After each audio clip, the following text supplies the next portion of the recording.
प्राचीन काल में एक बुढ़िया थी। वह नियमित रूप से रविवार का व्रत करती थी। रविवार के दिन सूर्योदय से पूर्व उठकर बुढ़िया स्नानादि से निवृत्त होकर आंगन को गोबर से लीपकर स्वच्छ करती, तदोपरांत सूर्य भगवान की पूजा करती तथा कथा सुनकर सूर्य भगवान को भोग लगाकर दिन में एक समय भोजन करती। इसी तरह रविवार का व्रत करती। सूर्य भगवान की कृपा से बुढ़िया को किसी प्रकार की कोई चिंता व कष्ट नहीं था। उसका घर धन धान्य से भरा हुआ था। उस बुढ़िया को सुखी देख उसकी पड़ोसन उससे बहुत जलती।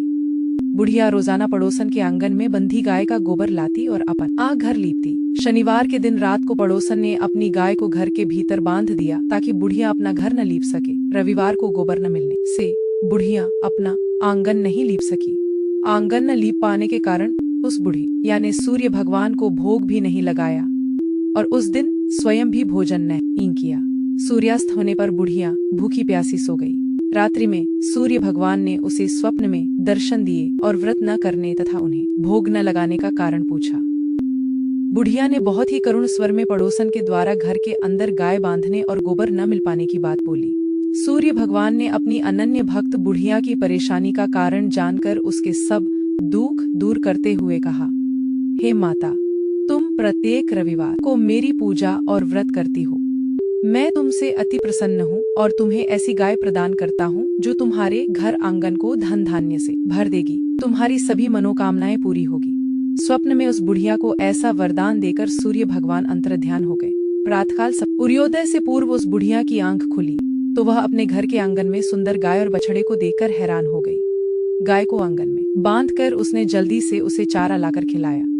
पड़ोसन ने उस बुढ़िया के आंगन में बंधी सुंदर गाय और बछड़े को देखा तो वह उससे और अधिक जलने लगी। तभी गाय ने सोने का गोबर किया। गोबर को देखते ही पड़ोसन की आंखें फट गईं। पड़ोसन ने उस बुढ़िया को आसपास न पाकर तुरंत उस गोबर को उठाया और अपने घर ले गई तथा अपनी गाय का गोबर वहां रखाई। सोने के गोबर से पड़ोसन कुछ ही दिनों में धनवान हो गई। गाय यह प्रतिदिन सूर्योदय से पूर्व सोने का गोबर करती और बुढ़िया के उठने के पहले ही पड़ोसन उस गोबर को उठाकर ले जाती। बहुत दिनों तक बुढ़िया को सोने के गोबर के बारे में कुछ पता ही नहीं चला। बुढ़िया पहले की तरह हर रविवार को भगवान सूर्यदेव का व्रत करती रही और कथा सुनती रही। सूर्य भगवान को जब पड़ोसन की चालाकी का पता चला तो उन्होंने एक दिन तेज आंधी चलाई। आंधी का प्रकोप देखकर बुढ़िया ने अपनी गाय को घर के भीतर बांध दिया। अब पड़ोसन सोने का गोबर न ले जा सकी। सुबह उठकर बुढ़िया ने सोने का गोबर देखा तो उसे बहुत आश्चर्य हुआ। उस दिन के बाद बुढ़िया गाय को घर के भीतर बांधने लगी। सोने के गोबर से कुछ ही दिनों में वह बुढ़िया बहुत धनी हो गई। बुढ़िया के धनी होने से पड़ोसन और बुरी तरह जल भूनकर राख हो गई।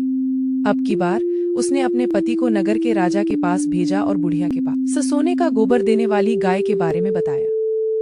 राजा ने अपने सैनिक भेजकर बुढ़िया की गाय लाने का आदेश दे दिया। सैनिक बुढ़िया के घर पहुंचे। उस समय बुढ़िया सूर्य भगवान को भोग लगाकर स्वयं भोजन ग्रहण करने वाली थी। राजा के सैनिक जबरदस्ती गाय और बछड़े को महल की ओर ले चले। बुढ़िया ने प्रार्थना की, बहुत रोई चिल्लाई, लेकिन राजा के सैनिक नहीं माने। गाय व बछड़े के चले जाने से बुढ़िया को बहुत दुख हुआ। उस दिन उसने कुछ नहीं खाया और भूखी प्यासी सारी रात सूर्य भगवान से गाय व बछड़े को लौटाने के लिए प्रार्थना करती रही। गाय देखकर राजा बहुत खुश हुआ। सुबह जब राजा ने सोने का गोबर देखा तो उसके आश्चर्य का ठिकाना न रहा। उधर सूर्य भगवान को भूखी प्यासी बुढ़िया को इस तरह प्रार्थना करते देख उस पर बहुत दया आई। उसी रात सूर्य भगवान ने राजा को स्वप्न में कहा, राजन, बुढ़िया की गाय व बछड़ा तुरंत लौटा दो, नहीं तो तुम पर विपत्तियों का पहाड़ टूट पड़ेगा।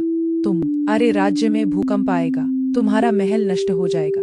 सूर्य भगवान के स्वप्न से बुरी तरह भयभीत राजा ने प्रात उठते ही गाय और बछड़ा बुढ़िया को लौटा दिया। राजा ने अपनी तरफ से भी बहुत सा धन देकर बुढ़िया से अपनी गलती के लिए क्षमा मांगी। राजा ने पड़ोसन और उसके पति को उनकी इस दुष्टता के लिए दंड भी दिया। इसके बाद राजा ने राज्य में घोषणा करवाई कि सभी स्त्री पुरुष रविवार का व्रत करें। जनता ने भी ऐसा ही किया। रविवार का व्रत करने से सभी लोगों के घर धन धान्य से भर गए। चारों ओर खुशहाली छा गई। सभी लोगों के शारीरिक कष्ट दूर हो गए। निसंतान स्त्रियों की गोद भर गई। राज्य में सभी स्त्री पुरुष सुखी जीवन यापन करने लगे।